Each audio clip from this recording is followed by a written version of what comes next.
Good evening. For those of you who don't know me, I'm Tim O'Shea, Principal and Vice-Chancellor of the University. It's an enormous pleasure to welcome such a distinguished audience, to hear such a distinguished speaker on such a distinguished topic. I'm really very, very pleased that we've got the inaugural annual Chrystal Macmillan Lecture tonight. Absolutely delighted that Professor Pippa Norris, who later in the week will be getting an honorary degree from us, will be speaking on the topic Gender Equality in Elected Office Beyond Quotas. And very, very pleased for the School of Social and Political Science to be in such good shape generally, but also in such good shape in particular this evening. So it's a great pleasure now to ask the head of school, Vice Principal Professor Charlie Jeffrey, to do a proper introduction. Thank you very much indeed, Principal. It's a great pleasure to welcome you to this inaugural Chrystal Macmillan Annual Lecture.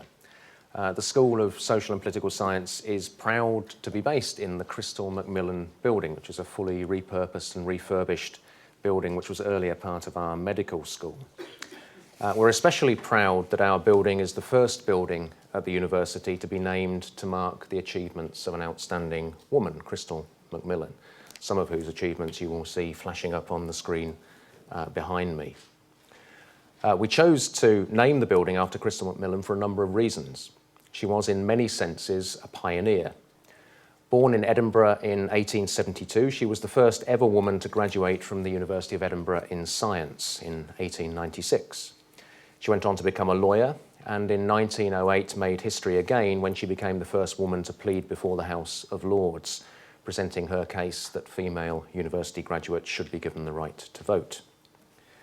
She was a prominent voice in the women's rights movement throughout her life, campaigning on a range of issues. She was a close associate of Millicent Fawcett in the UK and was secretary of the International Woman Suffrage Alliance between 1913 and 1920. She was one of the organisers of the International Congress of Women in The Hague in 1915 and a member of the delegation from that Congress to present proposals to heads of neutral states for halting World War I. Following the armistice, she was a delegate at the Paris Peace Conference, which was held in 1919. Chrystal Macmillan was called to the English bar in 1924, again as one of the first group of women admitted and specialised in what we would now call human rights law. She later unsuccessfully stood as a Liberal candidate for the constituency of North Edinburgh in the 1935 general election. She died in 1937. Chrystal Macmillan's passion for social justice marked her out as a truly global citizen, one whose concerns, ambitions and achievements reached beyond national boundaries to claim and to begin to build rights available to all. We have decided to mark this extraordinary career in a number of ways. I'm delighted this evening to announce that the School of Social and Political Science is establishing a first of what we hope will be many fully funded PhD studentships in Chrystal Macmillan's name. We have also decided, and this is the reason you're here tonight, to establish an annual lecture in which the lecture giver will be invited to present thoughts that reflect on and develop the themes in Chrystal Macmillan's pioneering life history, her feminism, her work in the law and practice of equality of rights, and her internationalism. So I'm delighted, Principal, to welcome Professor Pippa Norris to give the inaugural Chrystal Macmillan Annual Lecture on the theme Gender Equality in Elected Office Beyond Quotas. Pippa Norris of Harvard University, currently visiting professor at Sydney, once senior lecturer in politics here, is one of the world's most influential political scientists. She's published almost 40 books focused on public opinion, elections, political communications, religion and politics, and women and politics. They show a rare ability to capture and understand global political trends by researching what individuals think and do. The scholarly impact of that work is undoubted. But what marks Pippa Norris's work as much as its scholarly excellence is her commitment to take it beyond the academy and into politics itself to help make democratic governance work better in practice. I think Chrystal Macmillan would have approved. And I'm delighted to tell you that Pippa's achievements were 2 months ago recognised in the award of the Johan Skytte Prize, the world's foremost prize in political science, as a joint award with her longtime collaborator Ronald Inglehart. Pippa, it's a pleasure and a great honour to have you here to give the first ever Chrystal Macmillan Annual Lecture. Thank you very much.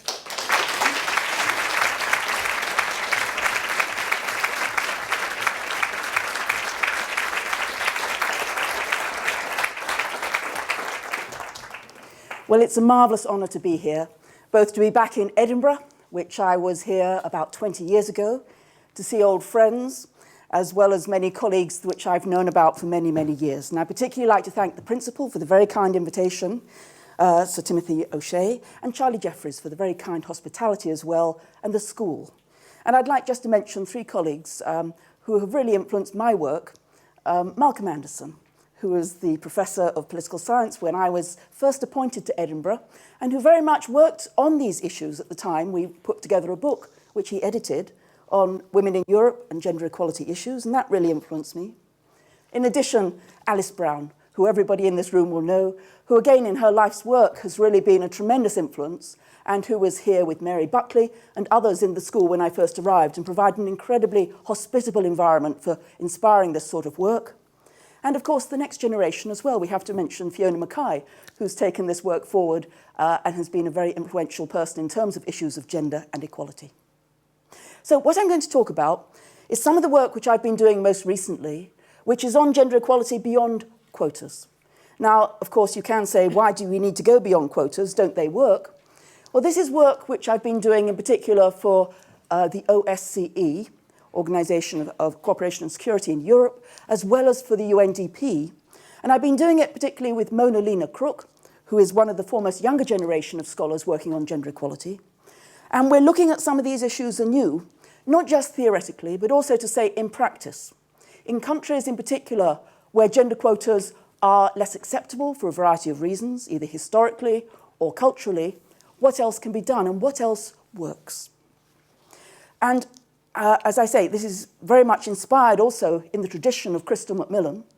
And when I looked at her work and the first three descriptions of her, barrister, feminist, pacifist, and the work which she did, for example, in arguing before the House of Lords, in particular, that where women were educated, as she was, a graduate of the University of Edinburgh, then when it was argued that there should be persons able to vote in Scottish university seats, that persons, of course, should include women. At the time, the argument was not accepted, surprisingly though that might seem now, but nevertheless, the passion which informed her life is very much one which echoes today and which is very much part of all of our work. So what am I going to do? First, I'm going to look at some trends, and I'm going to look at the situation across a wide range of different European countries and think about the challenges. And we're going to look at it both in terms of trends over time and then comparisons across countries. And then we're going to think about what actions might be able to be taken to really push things further forward. And I think these are relevant issues not just for countries in Central and Eastern Europe, but also very much for Scotland, to think about what can be done to really push the agenda forward in terms of, for example, representation in the Scottish Parliament. And there are a variety of different issues, and I'd like us to think about the pros and cons of each. Constitutional rights are one of the first things which is often thought about, and we'll think about when they can be applied and when they might have limits in what they can do. In addition, electoral reform is a more subtle thing that can be done, in particular moving an electoral system towards PR. But again, when are there opportunities to bring in electoral reform, and what are the positives and negatives of that strategy? Legal quotas, which maybe Scotland should be thinking about, it's not just about a particular party which adopts a measure to try and promote positive action for women, but it applies by law to all parties in a particular contest. And we can think about whether those work. Changing party selection rules, and over time, of course, in this country and in many others, there have been different voluntary adopted quotas. And as we've seen with the Labour Party in the UK, sometimes they've come in and then disappeared again. Capacity development, which is development speak, for a wide range of different initiatives. And this would include training, but also things in the media and changes in the political culture. And then lastly, it's not just enough to get women into office. We have to think about how the parliament works, how the legislative bodies work, and what we can do to really make more gender-sensitive organisations so that women can succeed. And it's not just about numbers, but it's about empowerment. It's about making a change and making a difference. I'll talk briefly about implementation and then the next steps. So what are the trends to think about these issues? Well, first, let's just look at the cross-national patterns. And this is available from the Interparliamentary Union, who every year monitor where the countries are in terms of the number of women, the proportion of women across a wide range of European countries in their lower house of parliament. Well, of course, what comes number one? Sweden, of course. Norway. Whenever you go to Scandinavia, they always apologise. They say things like, oh, we only have 45% women, we don't have 50%. But in terms of Europe, they're right up there and always doing very well. The other countries at the top, I know the print is quite small, but beyond the Scandinavian countries, we do have the Netherlands and Belgium. So the lower countries of Europe have a good tradition now. They've pushed up the number of women. The red arrow is where you can find the UK, and that's in terms of the Westminster Parliament. So kind of in the middle, really about world average, in fact, not doing a lot better, a couple of percent better, but not that much. But if you also look at the top of the list, you'll find some countries you might not have expected. Belarus, hardly a democracy, but a country where there is a higher proportion of women. Macedonia, what happened there? Countries such as Portugal, Monaco, Kurdistan, Moldova. So again, some of these Central and Eastern European countries have pushed up and moved ahead. But again, look at the countries at the bottom of the list as well. And what do you find? Well, it's Hungary, it's Ukraine, it's Georgia, Azerbaijan, but also Ireland, also the United States. Again, the United States, where there's a long tradition of pushing for the number of women in politics and public affairs, but one where it continues to drag behind in terms of Congress. So the first point, quite simply, is there's a tremendous variety. And now we can start to see the dynamics of change. Where have the countries really moved up and where have they not? And this shows you the trends over time, right from 1945, the Second World War, through to the most recent period for which we have data. And we've got a black line, which is the whole world, whereas the number of women. And we can see that it's kind of slightly going up during the 60s, 70s, and 80s. And then it's a sudden acceleration, basically from 1996 onwards. But it's not a secular change. It's not a gradual linear change. It's one which really shifts up. But look at the OSCE countries, which is basically the broadest concept of Europe. And of course, we see a mirror pattern, slightly better, but then a sudden plunge. Before I go on, I have to warn you, I do ask questions in my presentations. What's the main cause of the numbers going down? Quite dramatic, suddenly plunges. 1990, 1989, what was happening? The Soviet bloc. Charlie gets 10 points. The Soviet bloc. Meaning, what was happening in particular?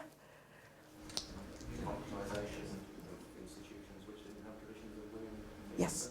So essentially what happened, as Charlie says, is that with the growth of democratization throughout the ex-Soviet countries, we see that there were quotas in the past under the Communist Party, informal quotas. And by the way, it's actually quite difficult to find out how women were selected in the old Soviet Union. We have very little evidence of what was going on. But nevertheless, there was affirmative action in the party. And immediately with the growth of free elections, greater competition, and greater empowerment of those parliaments, the numbers go down. And I can illustrate that if you just look at the patterns by different sub-regions. So you can immediately see that Europe, Central and Eastern Europe, sudden plummet before a gradual return. North America, some improvement, but not much. Scandinavia, of course, leading in many, many ways. And Western Europe, again, going up in the 90s, but really still lagging behind the Scandinavian situation. And this is one of the slides which I just produced for this, and really it's quite depressing, I hate to say it. I did a projection. I just said, let's take the number of women who've been elected to Westminster from 1979, when there was 3%. I mean, it's hopeless, right? That would have been going on for about 40 years. And then it suddenly started to increase. But you do a projection over those elections, and you say, so when are we going to get 50% in the UK Parliament? And I'm afraid I'm going to be dead. I'm afraid quite a few people in this audience might well be dead, because it's going to be 2050. If we do nothing, ceteris paribus. In other words, if we take no actions, we have no further reforms, the parties just sit on their laurels, and there is no change in a more gradual sense. Well, you might well say, but that's just Westminster. What about what's happening in Scotland and what's happening in Wales? And here the situation, I find, is kind of positive and negative. Positive in the sense that the level has always been higher, of course, than in Westminster, but look at the trends. Look at the trends in Wales. Hey, everything was going well, and suddenly it goes down, not up. And Scotland goes down, slight recovery, but really it's just 1 or 2 people if you actually look at the numbers. So if we simply say things are better here, we don't have to do anything. Certainly they are better than Westminster, but they're not going in the right direction. So it's time to say what can be done, not just in Scotland or in the UK, but what can be done in other countries. What are the options? And what works? Well, let's go through a few. And this plan is one which is not meant to be a blueprint to say that every country has to follow exactly these steps. But what it says is that different countries are at different opportunities. There are different points of reform, different openings for these particular issues. So each country has to judge which are the most appropriate for them. So the argument goes constitutional rights, electoral system reform. One starts off very, very big, then we go down to the particular laws affecting the type of elections, the use of legal quotas, which is another very specific legal issue, and I'm going to go through each of these for the pros and cons. Party rules, which are more voluntary, capacity development, and then changing parliament. So let's think about this. Okay, so what about constitutions? Well, certainly this has tremendous opportunities in the countries which are going through constitutional reform. And in particular nowadays, think about the Arab Spring. And think about a case like Tunisia, or in Egypt, or in Libya, or presumably going to be in Syria, in Yemen, and so on. Where you can write women's rights into new constitutions, then immediately that gives at least a rhetorical shift exactly in the right direction. And then women activists, women's organisations can point to the Constitution and can say that women's rights are embodied there, so where are they actually implemented? And we can see that a wide range of countries have used constitutional requirements, and they come from many different cultures and many different types of societies. Afghanistan is one I was slightly involved with when in 2004, Hamid Karzai and the Walisa Jirga was putting together a new constitution, a new parliament, a new basis for that country. And the Walisa Jirga said, yes, gender equality, or at least gender representation in a very traditional culture, had to be written into the constitution. It had become a global norm. It had become something which everybody saw as being modern, and being democratic was to bring women's rights into those bodies. So we can see that there have been a number of different cases where women's rights have been written in. But the problems and the opportunities are, first you have to have that debate. So in many countries where there are new opportunities of new bodies or new regime transitions, it's a tremendous chance for women to get their voice included. And by the way, in Afghanistan, for example, I was writing some technical expertise, some notes, some advice to give to the different groups there. And I said, kind of conservatively, well, 20% quota would be quite generous.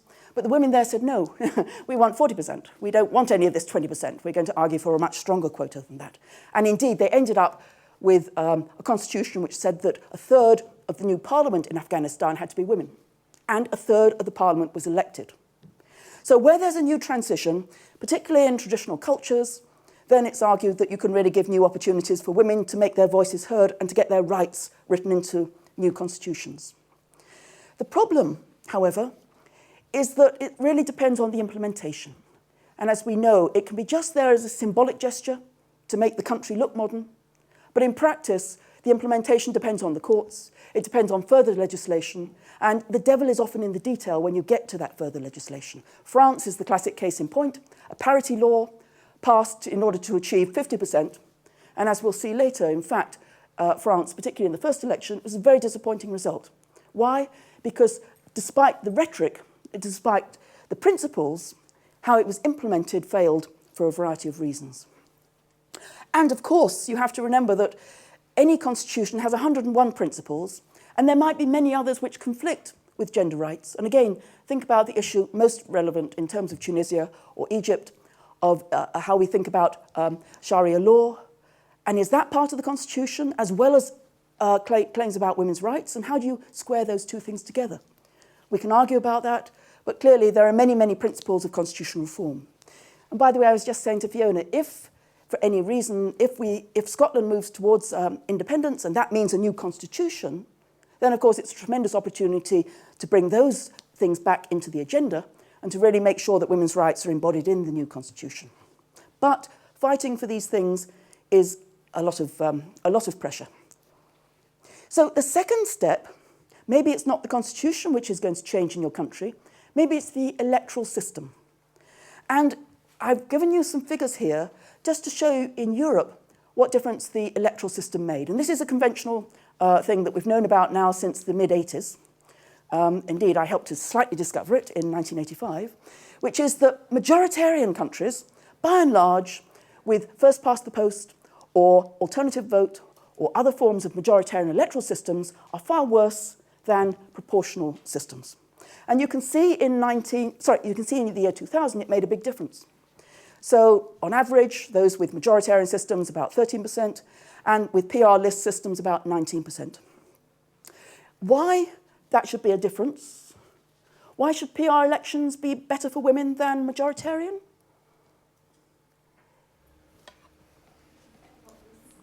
Say again, Alice, you have to speak up. Yes. So you can use top-up lists. If you've got every constituency picking one person, then they're going to determine it for their own reasons. And they might well pick somebody who looks a bit rather like the previous incumbent, because they're kind of safe. If you have a whole list, then the party has to be responsible for that list, which means they're not going to advertise prejudice. They're not going to advertise a purely rural or a purely urban. They're not going to advertise a purely male or a purely female. So there's an incentive to the party under PR by nature to create a more balanced list. And of course, mixed systems are between the two. But here, in fact, they're slightly worse, it seems, than majoritarian. But look at the figures for 2010, and I've run this again, and again, this is the European countries. And what you find is that the gap is really much smaller. And I found that quite interesting, because in a sense, it actually turns on the head my conventional wisdom, which was electoral systems matter. Why might it be the electoral systems are not making so much difference today that they were a decade ago? Say again, Fiona? Quotas, that's right. In other words, other mechanisms are now stepping in. So even under a majoritarian system, if you have a quota, you can actually break this kind of natural link that you might have with electoral systems. So if your country is considering electoral reform, and again, one of the most fascinating things for me in Britain about the debate about AV is that gender was hardly mentioned. I couldn't believe it. I said, where have all these people who've read all about electoral systems, right? But there was very, very little voice from women to say AV would in fact be really bad for women, and that many other types of electoral systems that should have got onto the agenda weren't even being discussed. They weren't even being part of the conversation that we had. I don't know why women kind of missed the boat on this debate. I won't blame the women, but it struck me as one of the opportunities that was really lost in this country to really change things. But if you've got a choice of electoral system, and again, in many, many countries around the world, electoral reform is very much on the agenda, in new democracies, in democracies with new constitutions, then going for PR on balance is better than going for a majoritarian system. And again, this is going to be very relevant for the Arab Spring and for many other countries as well. The gap today is only a couple of percent. Still makes a difference, but not as much as we might hope. So it can be effective where reform is under debate. And one of the reasons it's effective, by the way, is that you can make an argument for PR with a broad coalition, with smaller parties, with independents, with groups who might not be well represented in the current system. And in addition, it'll also help women. But it's not necessarily a gendered argument that you need to make in order to get electoral reform adopted in particular countries. But there are many reasons why we get particular types of electoral systems. And again, the debate over AV is a classic case in point. Nobody really wanted AV. It was a botch. It was a compromise, as you all know. And, you know, they kind of went into the rose garden and smiled about it. But in all logic, I mean, it wouldn't have been in any way the system that most people would have adopted. So, again, you get electoral reform, and it's not necessarily being reflecting gender equality. And the effects may also be mitigated by other policy initiatives. So let's think then about the law. And here what we've got are not voluntary affirmative action measures. They're not measures which a particular Green Party or a Social Democratic or a Labour or an SNP wants to adopt. These are by law across all candidates. So in order to stand for election in many countries, and particularly in many new democracies, there has to be a certain proportion of women And there has to be a certain way in which those candidates are there in order to actually have a legitimate list, in order to have a list which is accepted by the Independent Election Commission. So this sounds nice and logical. If we create a law which says women have to be a third or whatever proportion we say, then surely that should work. Well, yes and no. What you've got here is a list of the different countries in the OSCE region, and you can see that they vary a lot in the type of law which they've passed. So for some of them, we have, across most of them, we have a quite high proportion. There's a myth, by the way, that it should be a third. There's nothing in law which says it could be a third. Belgium went for 50%. Others went for much lower. Armenia went for 15%. And we can also see that there are different requirements for where you place your candidates, and that's absolutely critical. If all your candidates are at the bottom of the list, you're electing women to fail. You're nominating women to fail. They'll all have to run, they'll have to do all the activities, and they'll never get in. If you have, obviously, any form of rank placement, zippering, zebraing, ways in which women are 1 in 3 or whatever it is, then they're going to be more successful. And you also have to think about the details of non-compliance. Say a party says, we don't care. So what's the actual penalty for that party in not running gender? And we can see that in some cases, the strongest penalty is you can't actually be a party with candidates. You can't register, which means you can't stand. So there's a natural, really strong incentive for that. But in some countries, there's no real penalty. And in some countries, it's about campaign funding. So you will only get a certain proportion of your resources from public funding, if you have these requirements. Now, the important thing in some ways is that last column, the red column, because this is the change. And what it really illustrates so dramatically is that in some contexts, bringing in a new law, if you can get it passed, has had a tremendous impact. And really the number of women has doubled overnight or has really gone up by about 25%, 20%, etc. So in cases like Macedonia, you can immediately see a before and after. Before, very few women, and after, the number went up from 7% to 32%, instantly. But look down that column and you can see some countries, again, where you've got a law like in Spain, like in France, and the proportion of women prior to the law and after the law goes up a bit, but really not that much. Certainly not as much as the target would presume. So why does the law not work? Well, let's again think about the pros and cons. Most effective, again, in a new transitional society where they're thinking about a range of different laws under a new democracy. Because, of course, building this in just seems as part of the modernization process. Of course, you bring in gender representation. But you might well encounter strong resistance from incumbents in any existing parliament. So that's going to limit how far men are going to be willing to stand down if they're the majority of those already in place. The devil is often in the detail. And you really need good implementation processes, a court of adjudication, and strong incentives to the parties. Again, in France, the problem was that those parties which did not go along with the legal requirements would lose a certain proportion of their campaign funding. And they basically said, who cares, basically. For them, it wasn't a sufficiently high incentive given the incumbents who didn't want to stand down. So you really need to make sure that you've got strong ways to make sure that this is going to work.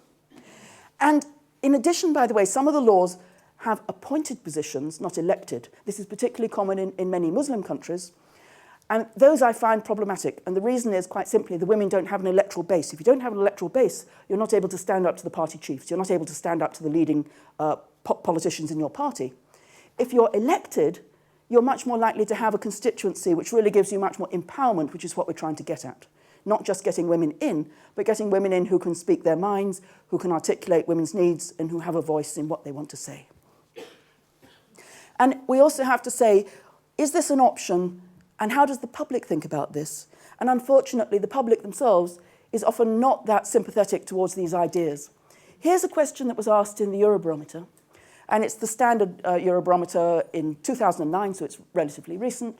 And it asks if we should increase the proportion of women MEPs. By the way, if you ask people how many women MEPs, they're very vague, but nevertheless, if you want to increase it, what should be done? And the quotas, by mandatory quotas, very few, only 1 in 10 are going to go for that option. Voluntary commitments, pretty soft. But in fact, we find, as we can see here, that, again, it's only a small proportion, 15 to 12%. 12 to 15% are in favour. And by the way, there women are slightly less in favour than men. But anyway, we need some consciousness raising. And then there's this very nebulous one, by encouraging women to stand for politics. Do we all agree? Yes, of course, absolutely, you know. And then we actually have a few people who say, well, nothing. Nothing has to be done. I do not agree. I do not want to increase the number of women in Parliament. So, you know, they're the recidivists, as it were. And again, you find actually the same proportion of recidivists as you do of, actually I should call them conservatives. I shouldn't be. Conservative with a small c, not the large c, right? Let's be politically correct. But anyway, there's always a group who doesn't want to have any more women in. Enough is enough. And some say, well, it'll happen anyway. So, yes, can we push on the law? Absolutely. Should we do so? I think it's an important strategy. Is it one, however, which is going to command large public support? And really, you've got to think about the mobilising effects you've got to have in order to get this passed. And whether or not the public supports it, it appears that there's a lot of scepticism. So, what else? Well, we can say that they're most effective to have voluntary quotas if you can get the major parties to take these on board. Voluntary quotas aren't by law, they're by party processes, party rules of the game, party constitutions, internal issues like that. You also need the quotas to be a relatively high level. Setting quotas at 10%, not so much, a third, 40%, you're going to get somewhere. And in addition, the quotas really work if they reflect traditional cultural practices. In other words, if the public and those party members and those party selectors are in favour of them. You get all those things aligned, and voluntary quotas can work very, very well. But the fourth point here is also important, and it's something that we often confuse when we're talking about standard European parties. If you say, can quotas work in, for example, Denmark? Can they work in Britain? Yes. Why? Because say the Labour Party says we're going to have a third of the candidates as women, and we're going to go for various strategies in order to implement that. If the party doesn't implement it, there are ways to appeal. There are formal channels.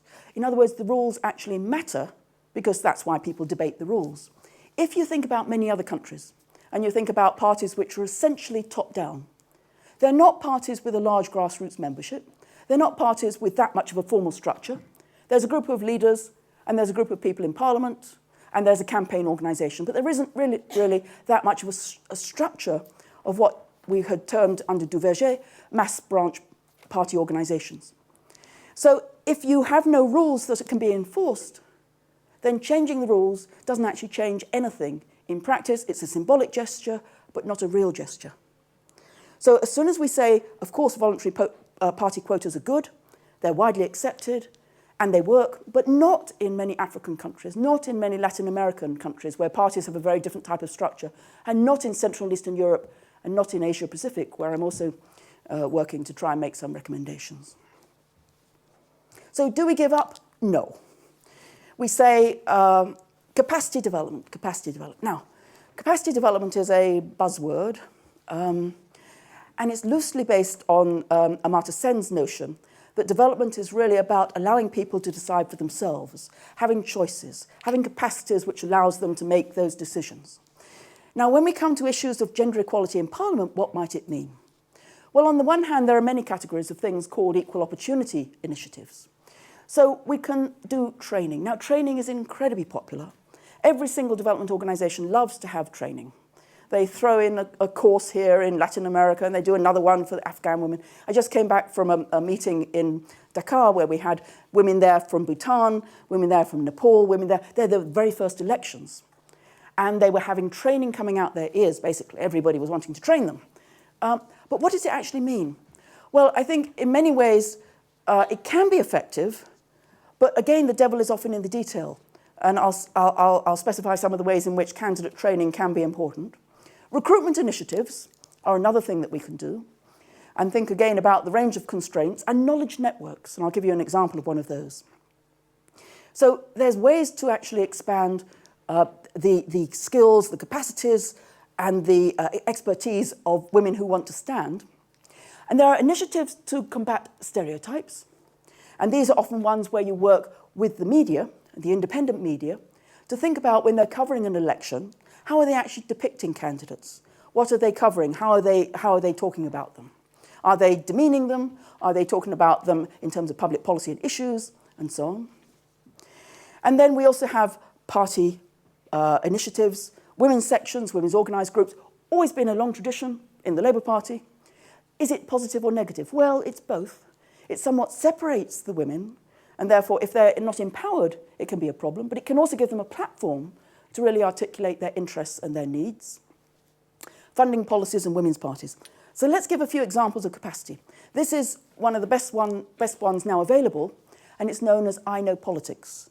Anybody here contribute to I Know Politics? No? You don't. You must get on. You can be an expert. All that you need to do is to sign up. It's an online resource. And the idea is simply that women should talk to other women about their experiences, about their background, about what worked in their country, and on a wide range of different issues that they want. So it's social media, but it's using it for elected politicians. So if you're suddenly elected into the parliament in Bhutan, or you're in local government in Nepal, and there hasn't been much of a tradition, who do you turn to? So I Know Politics is a great resource which is funded by many international bodies and which allows women to share with each other their expertise and to really understand whatever the issues are and to give good examples of what works in your country, which then other people can then adapt to their countries. And it's ways of exchanging knowledge and information, which is somewhat technocratic, but be very empowering for women if they get that right example. And in particular, for example, say that they are coming up to a new election in Libya, and they really want to know what could work to really push forward the number of women in that country. And they can look at an example in Pakistan. They can look at what's happened in Afghanistan. They can look at the tradition in India and the way in which quotas have been adopted at the local level and talk about the impact of those measures. That's a very influential way that they can share that knowledge within their own country and say these are good ideas, not just in Sweden, but in countries which are around us that have worked. Another example of capacity development is gender awareness campaigns, which can be implicit or explicit. This is one which is quite explicit, and it's trying to put over the image during the election about how we think about a politician. What is a political leader? What is a representative? And it's trying to show, in this particular example, that half the nation is not reflected democratically, and that there have to be a number of different measures. Other things that can be done are things like media watch campaigns, where a particular group of NGOs or a particular group of women will look at that particular campaign, will do some good effective content analysis in real time, and will report on what the gender balance is when it comes to that election. Who was being covered? What was being covered about them? What was the balance of different interests? And not just about gender as in terms of candidates, but also gender in terms of issues and other questions. And culture does matter. This is one of the things which we've found in my book, which I did with Ron Inglehart on Rising Tide. Those cultures which are more sympathetic towards gender equality have, by and large, a higher proportion of women in Parliament. You can see this by our question, which we get from the World Values. It's a simple question. It's an agree-disagree question. Men are better at politics. Men make better political leaders than women. I thought, by the way, it was such a simple question that everybody would say yes. But then I come from Cambridge, Maths, which, who knows, I mean, everybody says yes there. But we can see that there's a tremendous variation. And here what we have is the proportion of women in the lower house. And you can see that those countries which are highly egalitarian in their attitudes, the Swedens, again, of the world, and the Finlands and the Netherlands and Spain and Germany, all up there, and they have a high proportion. And those countries which are highly traditional, Georgia, Armenia, and countries which often, Azerbaijan, have a Soviet background, but also countries with restricted experience of democracy, those are ones which are much more traditional. So culture does matter. Trying to change culture is really important. But how we do that is an incredible challenge, especially if we have other principles that we really believe in, which are about free speech and about open debates in a democracy and about a wide range of different issues that we want to also expand on. So what are the pros and cons? Well, I think we need to think a lot harder about capacity building. I myself used to dismiss it in the past as somewhat soft, meaning that lots of people did it, but I wasn't sure about its effect. And I think one of the challenges, and this is for all the scholars in the room who work on this issue, is to move beyond simply understanding quotas to understand a wide range of other things that might be potentially useful, but we don't know. We don't have a lot of evidence for these things.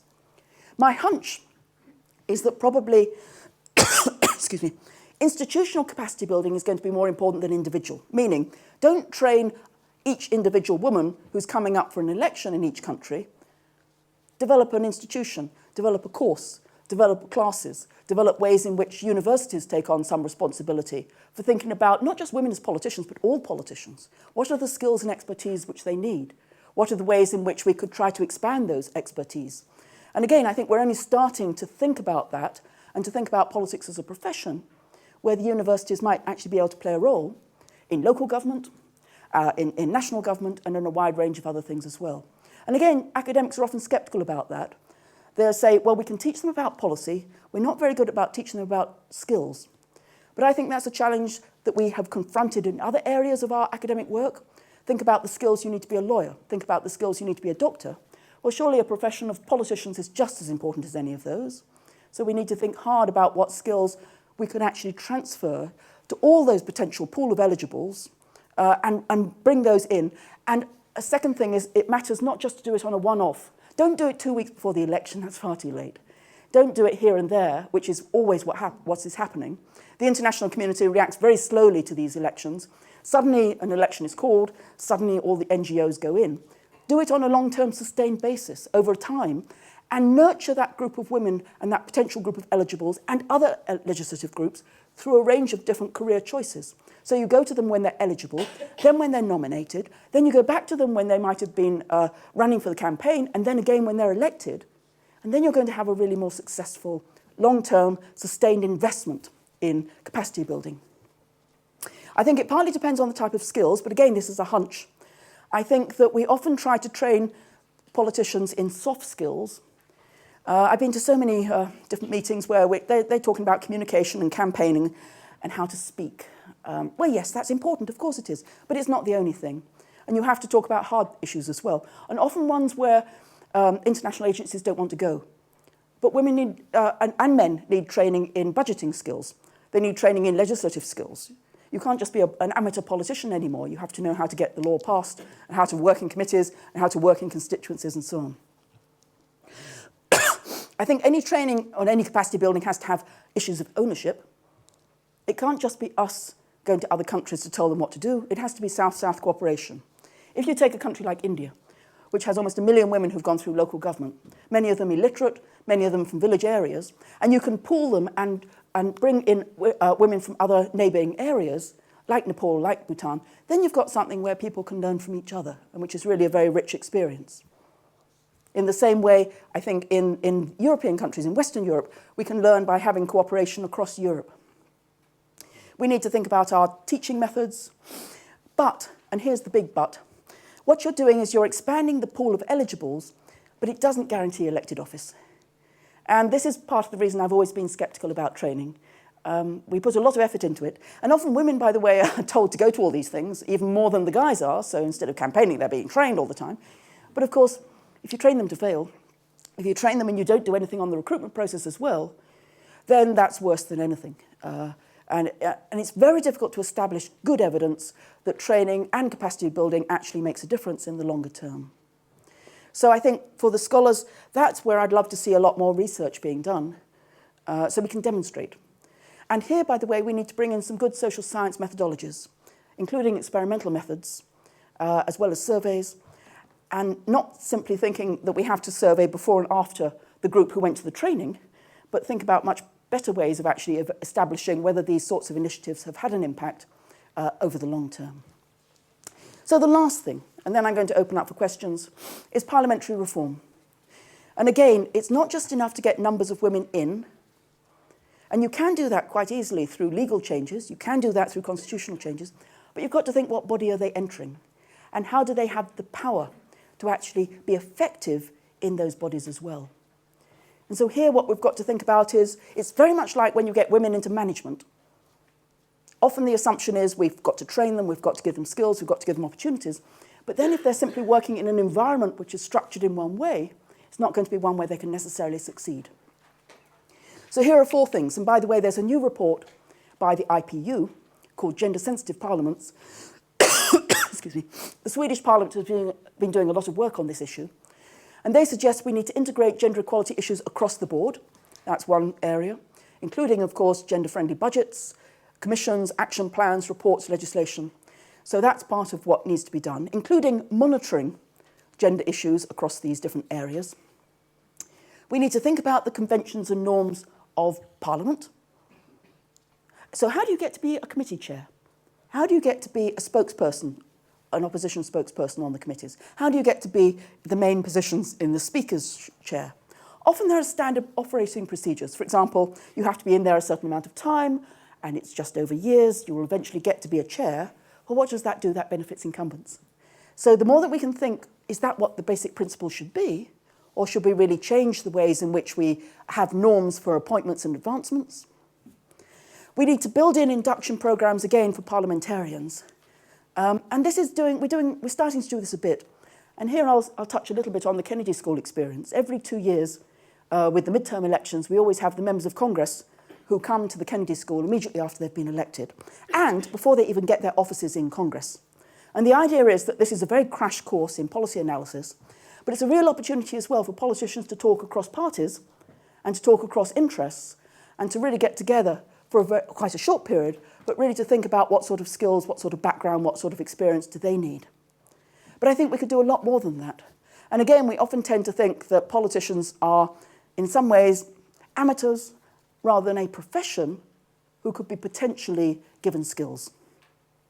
And lastly, and this is the more practical side, reviewing the actual standard working conditions. And again, I know the Scottish Parliament has done a lot on this and has really moved ahead in some of these issues.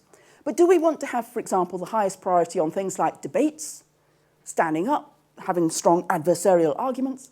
Or do we want the main power to be in committees? Or do we want to put a lot of emphasis on giving credit for constituency work? Well, each of those have different implications for how different politicians will work. And we have to think about all of those issues, as well as issues like what are the hours and days of sitting, what is the role of childcare facilities, support networks. In some ways, the last issue about working conditions is one that always comes up. I think it's a bit obvious. I don't think it's necessarily the key challenge for women in elected office.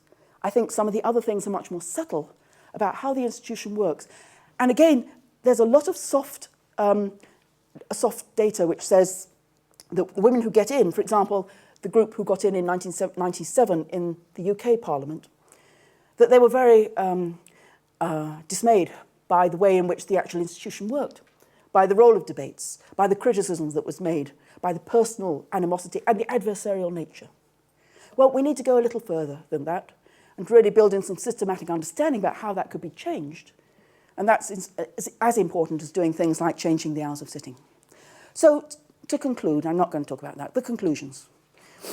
I won't talk about that either. No, I won't talk about any of that because I want to have time for Q&A. In conclusion, what we have is we have a new report that we've brought out. I mentioned it at the very beginning. It's for the OSCE, and it is called a 6-step action plan. And so if you want to see any more detail about any of these ideas, you're welcome to go online, and you can pull down the report either from my website or from the OSCE website. But we're not stopping there. We're doing much more research. We've got a range of different case studies in Central and Eastern Europe, and we're talking to the women in Parliament and the men in Parliament to really think what of these different 6 steps might be ones that were practical and effective, and ones that could really shift the agenda forward. So let's just conclude with the reflection that we are in Scotland. And part of the questions which I'd like to ask everybody here is, of these different options, which ones do you think might work between now and, say, the next election, so that the number of women in the Scottish Parliament and at Westminster doesn't continue to either stagnate or go down, but could really be things that could be effective, that could be practical, and that we, in the spirit of Chrystal Macmillan, could push forward so that persons are women as well. Thank you very much.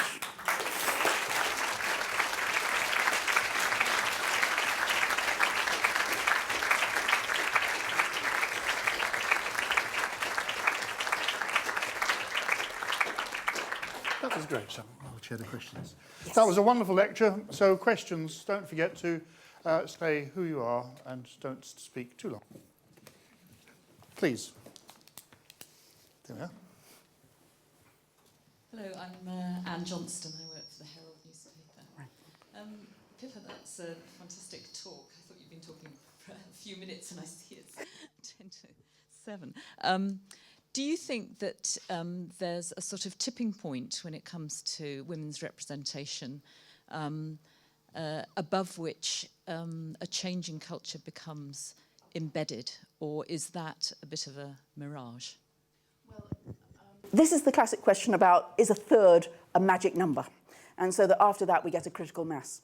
Well, you have to actually talk to Drude Dalrup, who was the person who created this notion, and she more or less just came up with a third out of thin air. It wasn't ever meant to be something that was a rigid amount, that suddenly if we're at 20%, women are silenced, and if we're at the third, somehow everything changes. But I do think that there is something about being comfortable in your environment. And that where you're in a legislature, particularly in traditional culture, where you're 5%, 10%, or even I'd argue 20%, there are certain things you can't do because it's just very difficult for you to do them in that particular culture. Once you get past a certain proportion, then I think the culture changes, the norms change, your feeling of comfort changes. I will give you one very simple example, which isn't exactly about Parliament, but is closely related to the Department of Politics.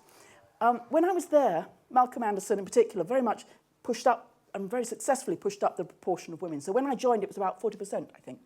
And I vividly remember when I was there, there was a selection committee for a new faculty member who should be nameless. And there were a number of colleagues, I'll be careful about this, who were on the selection committee. Some of them who had been in the department for a while and were a little bit traditional. I won't use the other word for that, but anyway. And there was a candidate there who was, without naming names, who was heavily pregnant and who was coming forward.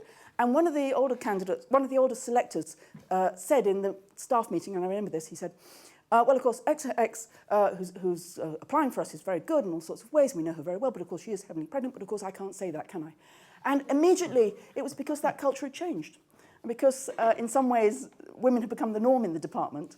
And so in a sense, that sense of what could have been part of the selection process 20 years ago was no longer part of the selection process anymore.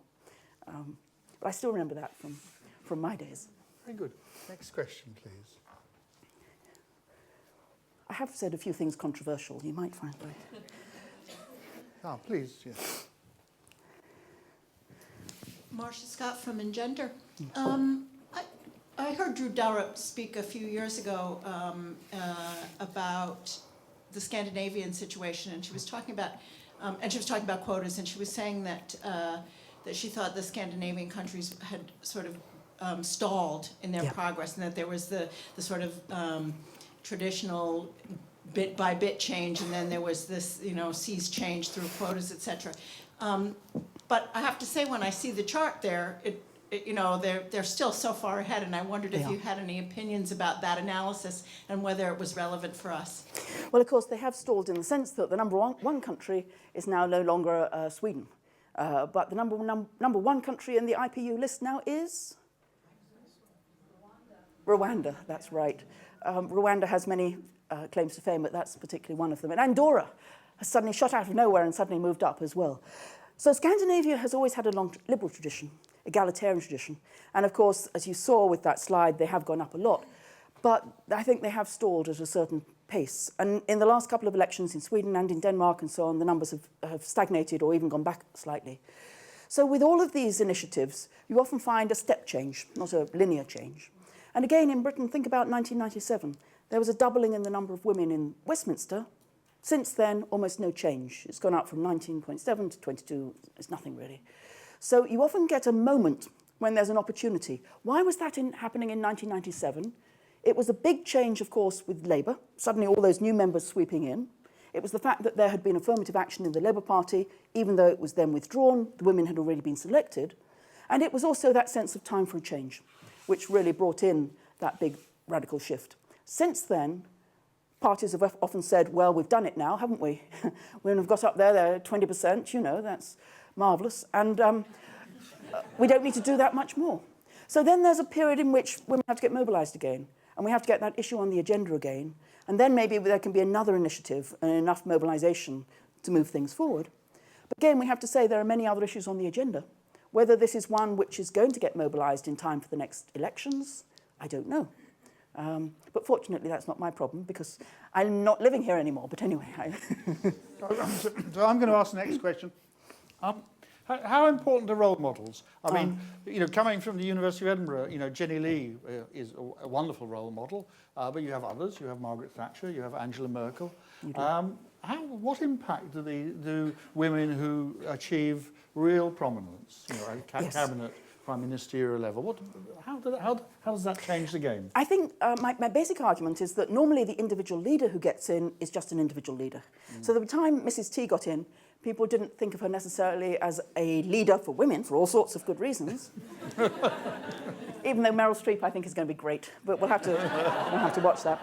But I do think it makes a difference if you get a higher proportion in general across the Parliament. We've got a bit of evidence, which is where you get more women elected, then you also find subsequently more women as voters and citizens are more willing to campaign, become active, donate money, and have higher turnout.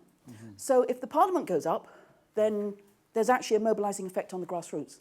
But if you get one, she's a one. Please, Susan. Hi, Susan Deacon, among other things, an ex-female MSP. So I've got a number of thoughts about what you've said about the Scottish Parliament. However, it's not what I'd like to ask you about. And it kind of follows on from the principal's question about role models. Yeah. If we take the last UK general election as a case in point, it was widely recognised, albeit very much after the fact, that in terms of the visual imagery, if you like, of the campaign, it was very much a man's election, big time. Not only that, but arguably the only 3 prominent women who featured, all highly able, intelligent and accomplished, were the leaders' wives. Yes. Who sadly seemed to be quite content at largely taking on a decorative role. In order to avoid similar scenarios in the future, and in the absence, for the moment at least, of any female party leaders, how do you think that, especially in an age where TV and internet imagery and so on is just so important, we could achieve a more balanced look, shall we say, and sound around a future election campaign? I mean, it is really important. And the images which are transmitted are broadly important for the culture. I mean, the most effective thing is always a media watch campaign, in which you get a good independent NGO, perhaps associated, for example, with the Press Council, perhaps associated with other types of equality bodies, who monitors in real time that electoral coverage across a wide range of different media, does it thoroughly, does it systematically. By the way, it's a great job also for some graduate students. I mean, it's a wonderful way to integrate them into applied research, and they publish that every week.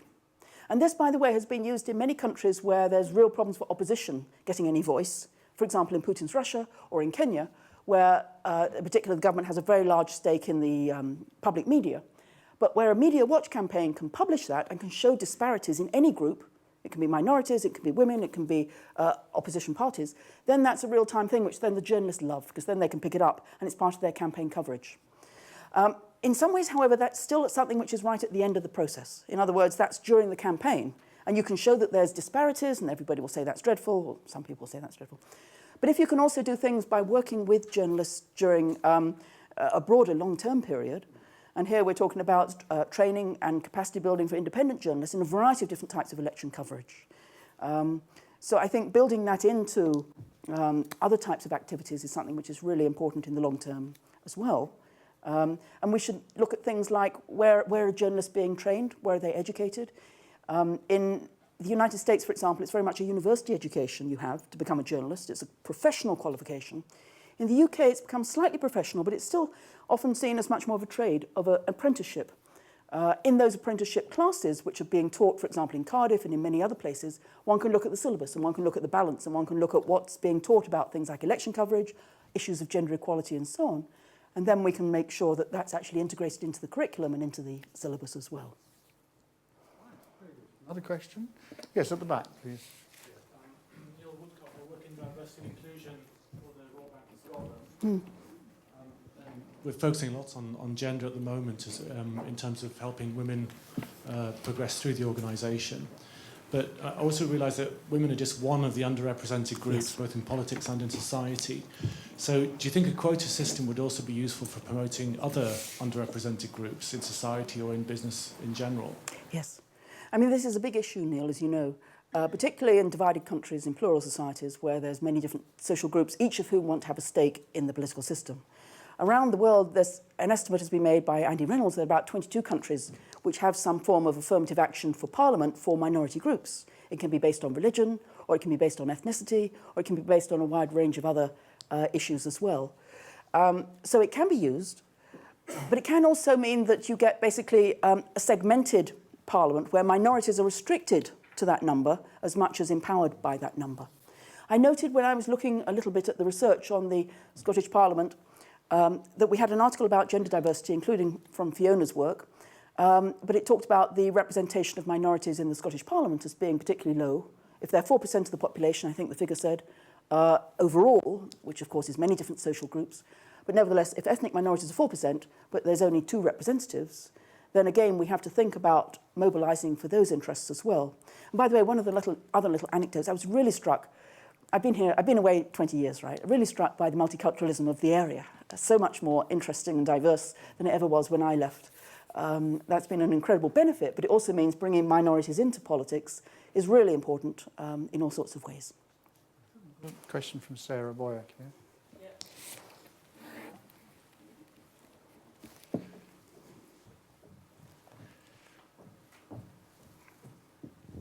Sarah Boyack, Lothian, member of the Scottish Parliament, and I don't want to ask you a question, I just want to answer the challenge. You said, which of those 6 things are important? And my answer would be all of them. And you could do your research on what happens when they're there, and you can show that they make some difference. You can also look at what happens when they don't happen. Yes. And the evidence is that you don't get enough women in. And I think one of the things that needs to be looked at is the fact that it's partly a cultural thing. It's partly about the different types of gender balancing mechanisms. What is the support within the parties to make them work effectively? Because there are always ways around things. Yeah, right. Even if the party structure in theory is in favour of them. And I think the other thing we should think about is the length of women's political lives. Yes. Because if you were to go back and look at the Scottish Parliament since '99, at least one colleague in the room didn't get booted out but chose not to stay there. And you actually go through our history, both at Westminster and in Scotland, and you'll see women not having such lengthy political careers as men. And that's a choice women make for all sorts of reasons. So that would be interesting to explore. But they are not automatically replaced by other women. So it's not just about training up new women. You need to train up a lot of new women, and you need to make sure that the culture is always on. Because if it's just on for a short period, you'll influence that period, but it won't last. And I think that's the evidence of the Scottish Parliament. Yes. Doing it once was great, but it was not sufficient. And now is actually the right time to lobby, if you agree with that point, because there's no point waiting till Christmas 2015, because all the selections will have been done by then. Yes. So the next couple of years are actually exactly the right time to have this discussion. And I thought that was a fantastic presentation. If it generates that debate, then that would be that would more than justify you being our opening speaker in this programme. Thank you, Sarah. But also, Sarah, I would say I'd just press you a little bit to say we all want to do all of those things, and in some ways you have to. You have to train capacity and you have to change recruitment and so on. But if you could do one thing before the next election, which of those different things would you prioritise? From your own experience, which works? I would go for a mixture of zipping and quotas to maximise the impact of the electoral system we have, and I would try and get to the point where all the parties feel obliged to do it, because they're thinking about it. Yes. So it's actually just pushing them over the edge. And of course, a change in the law would do that, but whether there's sufficient political momentum to change the law, often it would happen if there are other things on the reform agenda. So if you had an opening up, as I said, of the constitutional issues in Scotland, then women can get their issues in, as with new parliament. Whether you can feel there's sufficient political mobilisation for this in Scotland, maybe the time is coming there because the number's going down and we need to move back up. And when I spoke to Fiona just beforehand, she said, well, nothing much is happening right now, so maybe this is the time to mobilise around a new campaign. Leah. You know, when you put women in the list, what matters is if they say 1 in 3, and you just go straight down. You can call it zippering or zebraing, so you don't put all the women at the bottom and all the incumbents who happen to be men at the top. Very good. Charlie. Thank you, Charlie Jeffrey. compare the Swedens, as you call them, with the Azerbaijans Yes. at the other end of the league table, Yeah. or think of situations where a parliament has one of these ratchets upwards in terms of the proportion of women elected. What kind of substantive impacts on public policy do we see when we compare a high proportion country to a low proportion country, or when we see a big ratchet up the scale? Yes. I mean, this is one of the $24,000 questions or whatever. This shows you just some of the changes in some of the cases across the region. So suddenly in Macedonia, suddenly it goes up, and in countries like Moldova and so on, and other ones, there's nothing, or it even goes down a bit and so on. So what difference? Well, one thing is you have to argue on the basis of human rights, which means women's rights. And so the Convention says that there should be equal opportunities, and if they're not reflected, then that's the first argument. And basically, it doesn't matter whether they make a difference or not. It doesn't matter what ideology they are. It doesn't matter if they're conservative or Islamic, or they're liberal, or they believe in my values and they're feminists. They have to be there because to argue their case. And this was very much the case in Afghanistan, where some very traditional women got in, who might not be necessarily in favour of many of the things I would personally believe in, but they have a right to be there. So that's one argument. And then the second argument is all about, does it make a difference to policy, to public behaviour, to type of legislative activities, to a wide range of different policy issues, or not? And there's a growing literature, an enormous amount of literature, which is looking at that, primarily in established countries, established democracies, but also in some new democracies as well. And I can't answer it in the shortest thing, but to put it simply, is that on balance, women tend to be slightly more liberal than men in each party. So within the Labour Party, one finds that women tend to be slightly more on the left to the men in the party, but you can still find across each party that there are differences of ideology.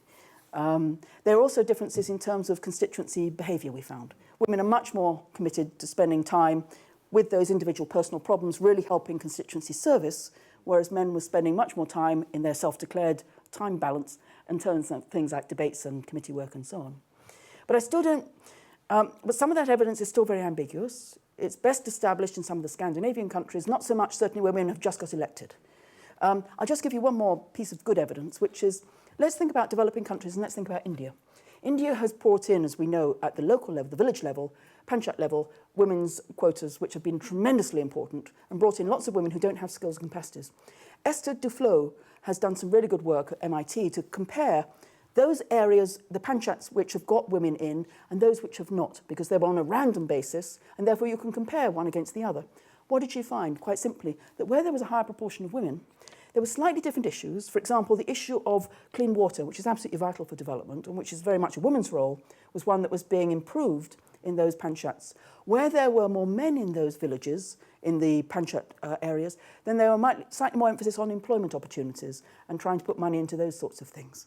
So it's subtle issues, but certainly there are substantive differences that can be recorded, and a new research agenda which is really documenting that quite well. Well, it's now my great pleasure to propose a vote of thanks. Thank you.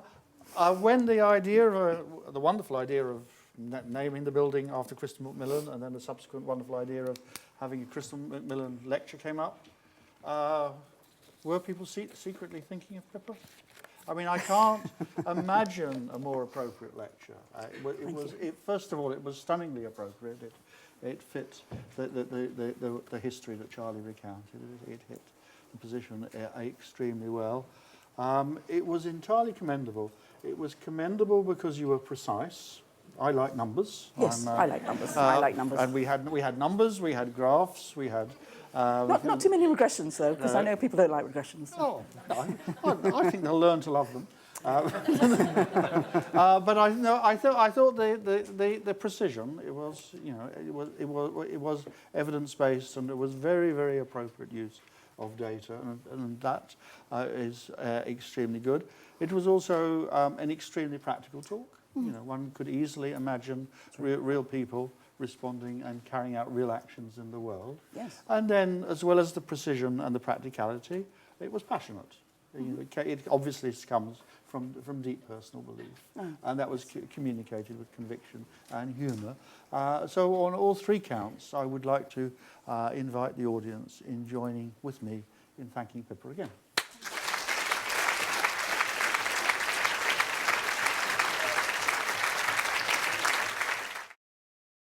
This production is copyright the University of Edinburgh.